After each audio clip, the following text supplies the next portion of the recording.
BNP chairperson Begum Khaleda জিয়ার শারীরিক অবস্থার অবনতি হয়েছে। গত 8 জুলাই রাজধানীর এভার কেয়ার হাসপাতালে ভর্তি করার পর থেকে তার শারীরিক অবস্থার কোনো উন্নতি হয়নি। তার অবস্থা আশঙ্কাজনক বলে একজন চিকিৎসক জানিয়েছেন।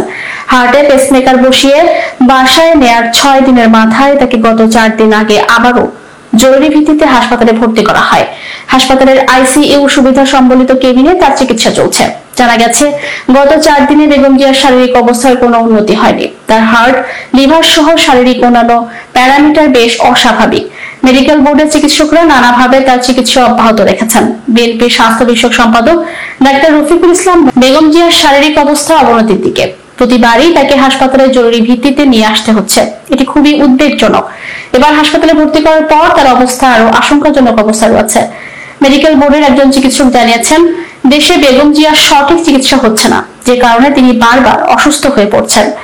এর আগে বিদেশি চিকিৎসকদের অধীনে ম্যাডামের লিভার সিরোসিস সমস্যা সমাধানে একটি প্রসিডিউর করার পর তিনি বেশ কিছুদিন সুস্থ ছিলেন, কিন্তু এখন ঘন ঘন তিনি অসুস্থ হয়ে পড়ছেন। তার অবস্থা ভালো নয়। শারীরিক প্রতিটি প্যারামিটারই অবনতির দিকে। আরেকজন চিকিৎসক গতকাল রাতে জানান, বেগম জিয়ার লিভারের জটিলতা বেড়েছে। গত 8 জুলাই হাসপাতালে ভর্তি করার পর বিএনপি মহাসচিব মির্জা ফখরুল ইসলাম আলমগীর বলেছিলেন, খালেদা জিয়ার জীবন হুমকির মুখে। উদ্দেশ্য প্রণোদিতভাবে রাজনৈতিক প্রতিহিংসার কারণে সরকার তাকে আটকে রেখে মৃত্যুর দিকে ঠেলে দিচ্ছে। এভার কেয়ার হাসপাতালের হৃদরোগ বিশেষজ্ঞ অধ্যাপক শাহাবুদ্দিন তালুকদারের তত্ত্বাবধানে একটি মেডিকেল বোর্ড তার চিকিৎসা দিচ্ছে।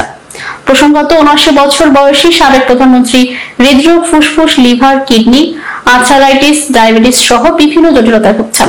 গত 22 জুন গভীর রাতে গুলশানের বাসায় হঠাৎ অসুস্থ হয়ে পড়লে অ্যাম্বুলেন্সে করে বেগম খালেদা জিয়াকে করোনারি কেয়ার ইউনিটে ভর্তি করা হয়।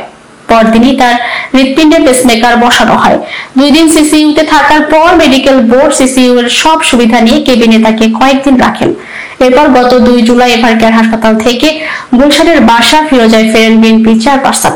এর আগে গত বছরের অক্টোবরে যুক্তরাষ্ট্র থেকে 3 জন লিভার বিশেষজ্ঞ এনে তার লিভারে অস্ত্রোপচার করা হয়েছিল। বেগম জিয়াকে উন্নত চিকিৎসার জন্য বিদেশে পাঠাতে মেডিকেল বোর্ড বারবার সুপারিশ করলেও সরকার সেই সুযোগ দিচ্ছে না। সরকারের তরফ থেকে এক্ষেত্রে আইনি বাধ্যবাধকতার কথা বলা হচ্ছে।